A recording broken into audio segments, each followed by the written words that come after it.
Okay, picture this. You're a solo founder, an indie hacker trying desperately to escape the endless grind of the 9 to 5. The dream has basically always been the exact same, right? You wake up, sip your coffee, and just watch as a completely autonomous AI team builds, ships, and scales a profitable software business for you. No more late-night debugging, no more dependency hell, just pure automated revenue.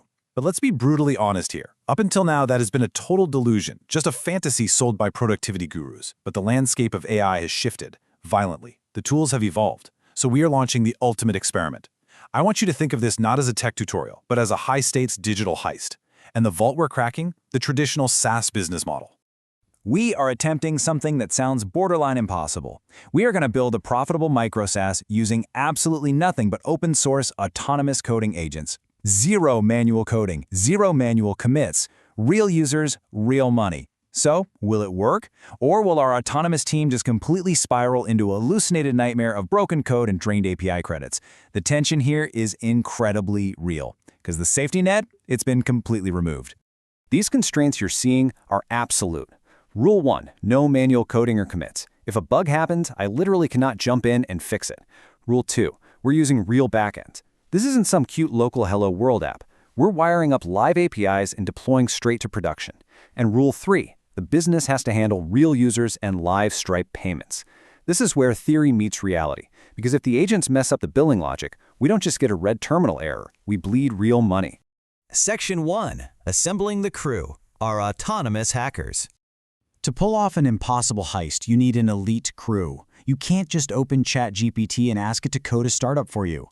We need an orchestrated team of autonomous, open-source agents that can communicate, write, execute, and test code entirely on their own. So, meet our lead developer, Aider. Notice the consensus from actual developers here? Friggin' love Aider. It's not just a chatbot, it is a precision AI pair programming tool that lives directly inside your terminal.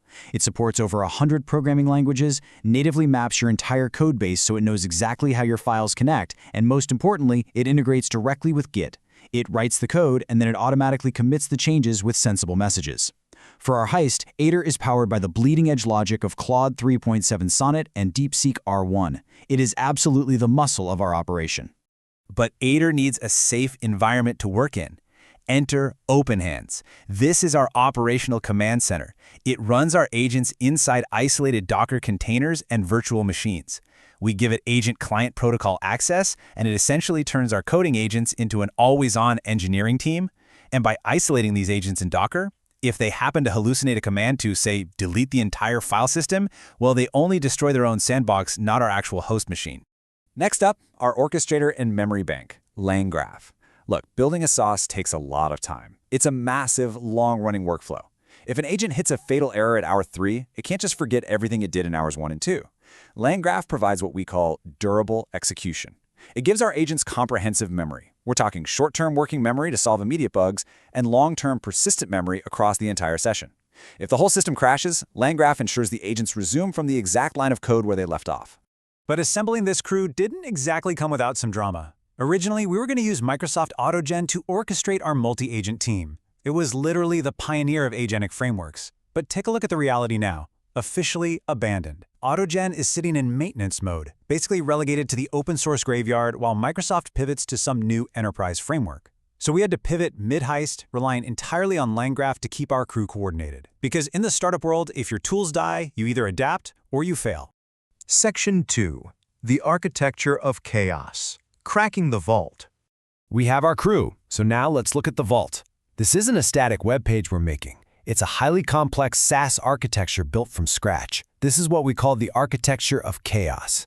Here's the brutal timeline we are expecting. Hour 1, the agents have to set up a Postgres database and configure Supabase authentication.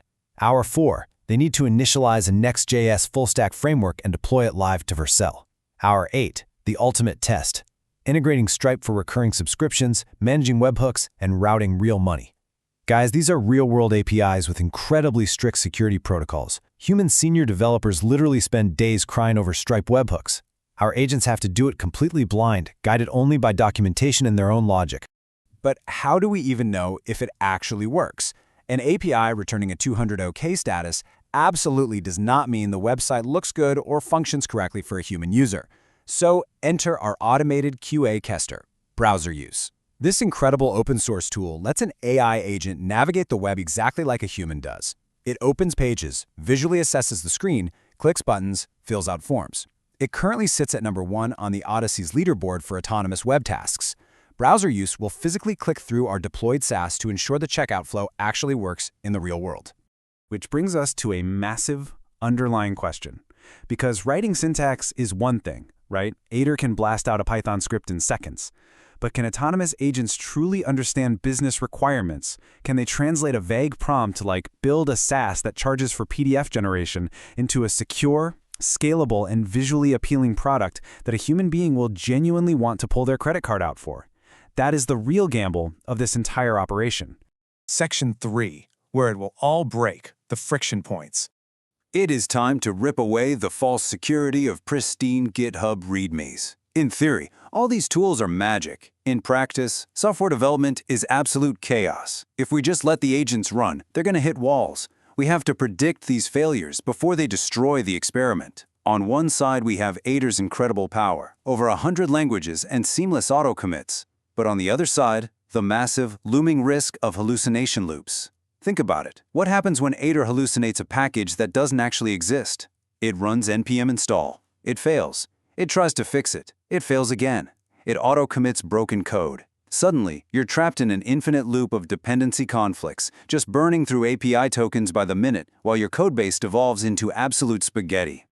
And while OpenHands keeps our agents safe in those isolated Docker containers, it introduces a terrifying new threat: catastrophic context loss. As the codebase grows across dozens of files, front-end components, back-end API routes, database schemas, the agent's context window fills right up. By the time it is working on the Stripe integration, it might completely forget how it structured the Supabase user schema back in hour 1. And when agents lose context, they break things they literally just fixed. And what about our QA tester? Browser use is amazing at clicking buttons, but modern web security is designed specifically to stop bots from clicking buttons. We are pitting our automated QA directly against Cloudflare bot protections, CAPTCHAs, and Supabase's notoriously strict authentication logic. If our browser use agent tries to test the login flow and gets hit with a select all images with a crosswalk CAPTCHA, the entire testing pipeline could freeze instantly, game over. This exposes the most critical dynamic of the whole operation. When they inevitably hit an error, when the dependency fails, when the context drops, when the capture blocks them dead in their tracks, do they adapt? Can these agents actually read the error log, formulate a brand new hypothesis, and recover from failure? Or do they just panic, start deleting files, and crash the experiment entirely? Section 4. The final deployment threat. Going live. Let's just assume they survive the local build and the code actually works in the OpenHands Docker container.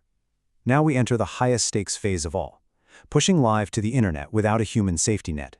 Just look at this deployment minefield. This exact checklist breaks senior human developers on a daily basis. The agents have to navigate Vercel's strict continuous integration and deployment build pipelines.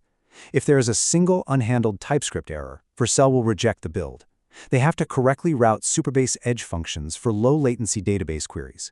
They have to set up Stripe webhook handlers to listen for successful payments.